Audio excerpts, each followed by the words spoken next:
আসসালামু আলাইকুম। Welcome to my another video. প্রতিদিনের মতো আজকেও আবার একটি নতুন ভিডিও নিয়ে আপনাদের মাঝে হাজির হয়ে গেলাম। তো আজকে আমার ভিডিওটা আমার খুব পছন্দের একটা ভাজি করব। সেটা আমি ভীষণ পছন্দ করি, চিচিঙ্গা দিয়ে ডিম দিয়ে ভাজি করা। এখানে আমি বেশ কিছু পেঁয়াজ, কাঁচামরিচ তেলে ভেজে নিয়েছি। তারপরে আমি হলুদ গুঁড়ো এবং ধনিয়ার গুঁড়ো দিয়ে মশলাটা ভালো করে কষিয়ে নিব। কারণ মশলাটা একটু ভালো করে কষালে গন্ধটা আর কি থাকবে না। তারপরে আমি এখানে চিচিঙ্গাগুলো দিয়ে ভালো করে ঢেকে দিব। যতক্ষণে না এটা থেকে পানি বেরিয়ে আসে ততক্ষণ আমি ঢেকে রাখবো, কারণ এটা একদম নরম হয়ে গেলে তারপরে আমি অন্য উপকরণটা দিয়ে দিব। যাই হোক, আমার ভিডিওগুলো আপনাদের কাছে কেমন লাগে? যদি ভালো লাগে পাশে থাকবেন, আর যদি বেশি ভালো লেগে যায় তাহলে অবশ্যই ফলো দিয়ে লাইক করে একদম প্রিয় মানুষ বানিয়ে নিবেন। কারণ আমার প্রিয় আপুরা ভাইয়ারা সবসময় আমাকে অনেকটাই সাপোর্ট করেন আমি জানি। তবে আপনাদের এই ভালোবাসার কারণেই কিন্তু আমি ভিডিওগুলো করি। আসলে রান্নার ভিডিও করাটা কিন্তু একটু কষ্টকর, আপনারা সবাই জানেন।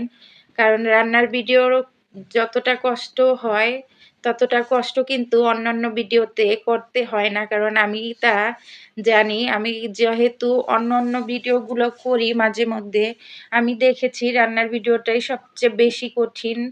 কারণ রান্নার ভিডিওতে কিন্তু অনেক ঝামেলা, সেটা হয়তো অনেক আপু ভাইয়ারাই জানেন যারা এই রান্নার ভিডিওগুলো করেন। যাই হোক, যদি আপনাদের কাছে একটু ভালো লাগে তাহলে অবশ্যই আমি বলবো পাশে থাকবেন। তো আমি এখানে কিন্তু এই যে পানি উঠে এসেছে, তারপরে আমি ভাজিটা আবার নেড়েচেড়ে দিচ্ছি ভালো করে। তারপরে আমি এখানে ডিম দিয়ে দিব ২টা। এখানে যত বেশি ডিম দিবেন ভাজিটা খেতে তত বেশি মজা লাগবে। তাই বেশি করে ডিম দিবেন। আর আমাদের বাসায় লোক সংখ্যা একটু বেশি, এখানে ভাজিটাও একটু বেশি, কারণ আমরা তো মানুষ ৫ জন। টুকটাক করে অল্প অল্প খেলেও আমাদের ২ বেলায় এতটুকু ভাজি অবশ্যই লাগবে। তাই আমি একটু বেশি করেই ভাজি করলাম। আর এই ভাজিটা এতই ভালো লাগে যে একটু খেলে মন ভরে না, বেশি করে খেতে হয়। তার কারণে কিন্তু আমি পুরো ১ কেজি চিচিঙ্গাই ভাজি করে নিচ্ছি। কারণ জানি সবাই খাবে খুব মজা করে।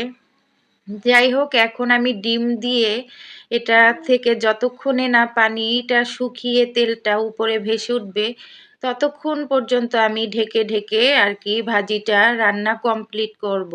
এটা আপনি যতক্ষণ মানে ভাজবেন তেলটা উঠে যাওয়ার পরে ততই কিন্তু মজা লাগবে। আর পানি যদি থেকে যায় তাহলে কিন্তু ভাজিটা খেতে ততটা মজা লাগবে না। আপনি একদম লাল লাল করে যদি ভাজেন, মানে লাল লাল বলতে মানে একদম তেলের উপরে যদি ভাজিটা ভালো করে ভেজে রান্নাটা করেন তাহলে কিন্তু খেতে আরো বেশি মজা লাগবে।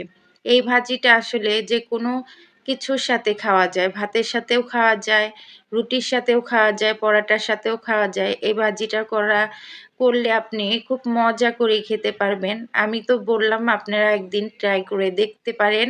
তো অনেক আপুরা ভাইয়ারা অনেক সময় রেসিপির মানে ডিটেলসটা জানতে চান, সেই কারণে আজকে আমি পুরো উপকরণটাই বলে দিলাম। যদি ভালো লাগে অবশ্যই আপনারা ট্রাই করবেন আর কমেন্টে জানিয়ে যাবেন যে আসলে ভাজিটা আপনাদের কাছে কেমন লেগেছে। যদি ভালো লাগে অবশ্যই পাশে থাকবেন, আমাকে সাপোর্ট করবেন। আর আপনাদের জন্য অনেক অনেক অনেক অনেক ভালোবাসা, শুভকামনা রইল। ভালো থাকবেন। আল্লাহ হাফেজ। আসসালামু আলাইকুম।